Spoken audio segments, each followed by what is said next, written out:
what this is. You thought it was a comedy, now it's a musical. What the fuck is this? I was over there, now I'm right here. I've changed my clothes to signify that it's a different year, 'cause this show happens over multiple timelines. Like a Tarantino film without the graphic homicides and far fewer foot fetish moments. Except for this one. Check 'em out, boys. Opening song, written by me. A singing, dancing piece of shit that you all paid to see. You got it wrong. It's cabaret. Sucked in bad if you thought this would make a good first date. 'Cause this show is my goddamn magnum opus. You made the choice to be here, so you better fucking focus. And if you'd rather be at home with Married at First Sight, you get the hell out. There'll be no refunds. Terms and conditions. Come on! When purchasing a ticket, always review the event and seat selection. No exchange or refund for misplaced tickets or show content objection. Subject to no conditions. Consumer provisions. Price including taxes. No bad attack at the back and out you're on crack if you drastically underestimate the power of the written code of practice. As a purple Gen X cis man with an income and a platform, statistically I'm more likely to instigate a shitstorm, but I'm also much more likely to escape without reproach. The system is still stacked my way, that's why I think I can get away with an opening song. Opening song, that's what this is. It even has a key change that's a little hit or miss. Opening song, right in your face. I couldn't give a flying fuck about my own fan base. I just wanted to sing an opening song. Fuck you.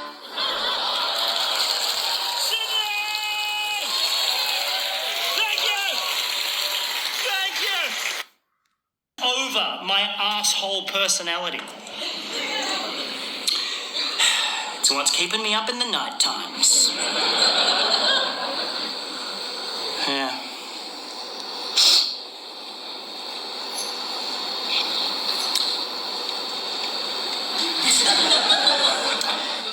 You know, from the moment we're born, we become less than human. You know that?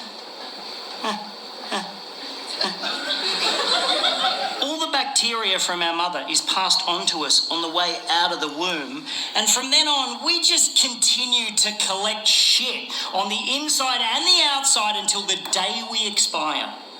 Occasionally you get to choose what that shit is, but most of the time you have very little say in where it comes from or when. You just have to try to duck and weave your way through the shit for as long as you can until a chunk of shit with your name on it finally cleans you up. Look, I know this was billed as a comedy, but let's talk about death. Woo!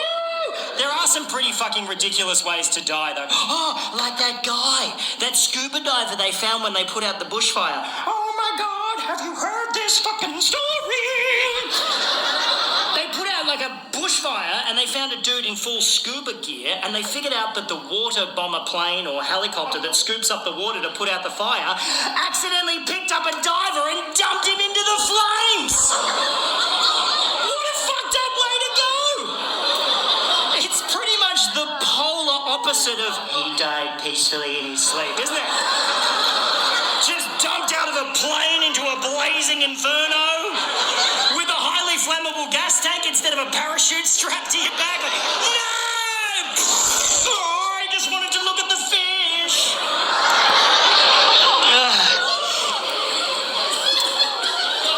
What do you say to his family? At least he died doing what he loved. Well, he was a firefighter that enjoyed skydiving and water sports, but I'm not sure he ever wanted to combine the three.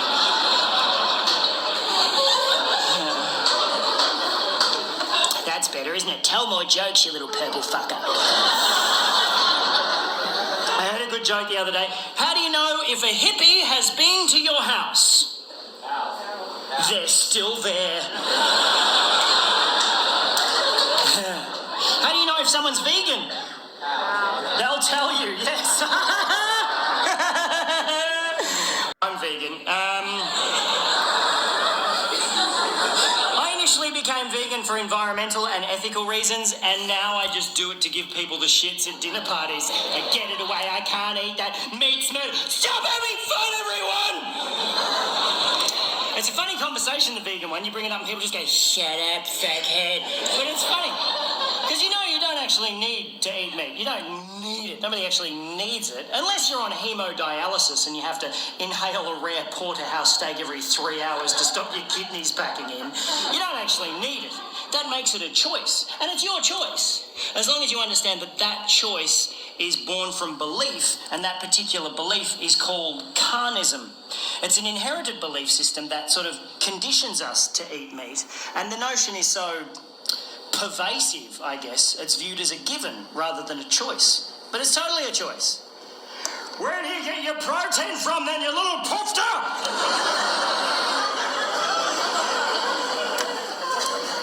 Peas. It's crazy. And I know it's easy to just lump veganism in with all the other food allergies and just go, they're the annoying fuckheads that don't eat the good stuff. Which I totally get. We're having Christmas at my house this year, right? 3 months out, my cousin calls me to discuss her son, my cousin's son, which makes him someone I couldn't give a fuck about. Anyway, she calls me up. The first thing she says, you don't even see hello. The first thing she says is, Brayden can't have blue. What the fuck? Brayden can't eat blue foods. Apparently this kid, if he eats anything with a blue food preservative in it, he just taps out. That is bullshit. Firstly, don't call your kid Brayden.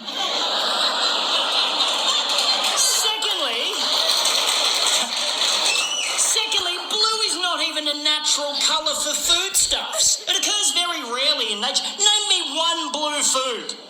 Blueberries are fucking purple! I'm talking about Mentos blue, like 7-Eleven slushy blue. What flavour is that? Fucking highlighter? I know, Randy, blue means mint. Mint is green. If you planted mint and it came up blue, you would set that shit on fire. And it's cool. It's cool. It's like ice. It's like water. Water is clear. The only time water is blue is when there's billions of tons of it and it's all in the one spot. And then it's got all sorts of shit in it, like salt and sharks. Blue means sharks in it. Don't eat it. It's got sharks in it.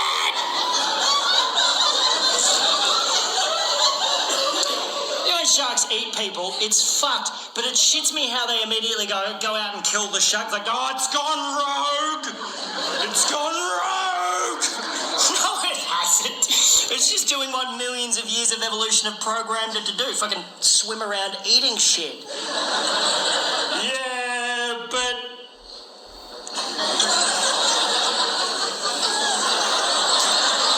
it came into our bed. Our bit of the ocean. What? No, see that bit there? That big fucking wet bit? That's its bit. This bit here, all of this dry bit here that you're standing on with your legs that have evolved to stand on the dry bit, that's your bit. You go into its bit, you're gonna get bit. That's the lesson. Testify.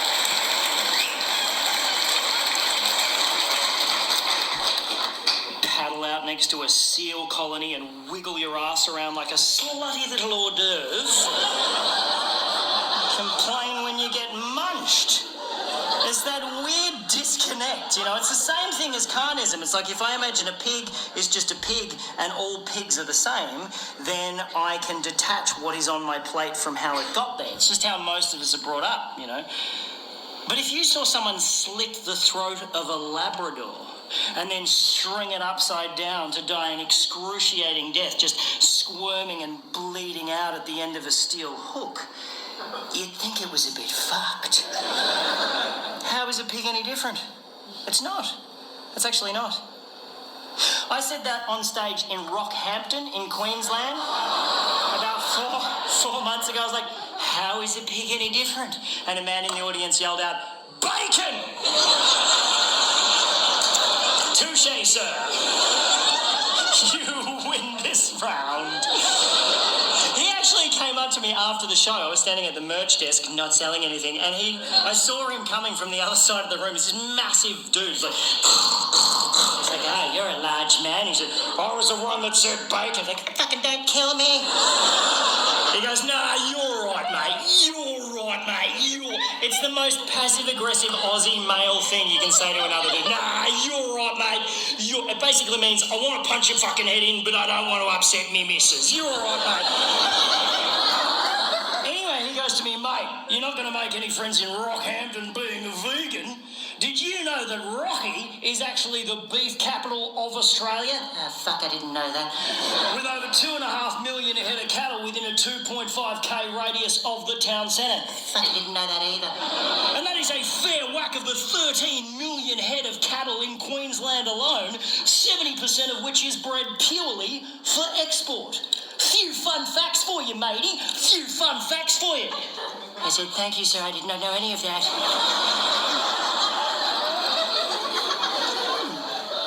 Did you know that globally, cows produce 38% more greenhouse gas than every single car, truck, bus, boat, train and plane combined each year?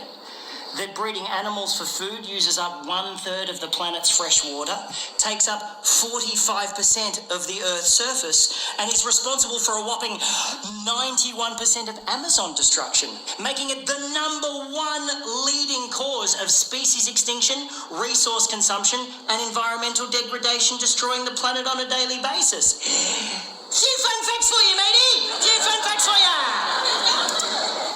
Now, I'm aware this is in danger of becoming a TED Talk at this point. Jeez, there's a lot of statistics. Is it going to be a test? That's right, it's fine. So I'll read the book, all right? I'll read the book.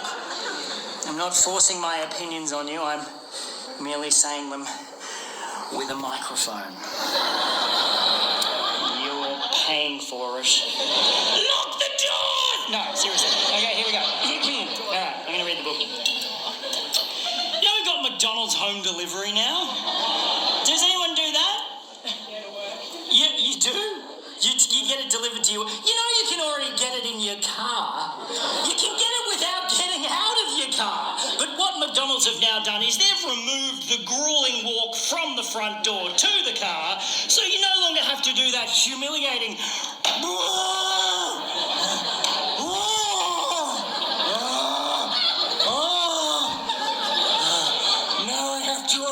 my car door.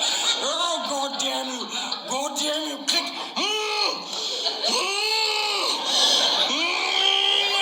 Why cannot they just bring it to my house? Well, now they can. I think it's a good thing.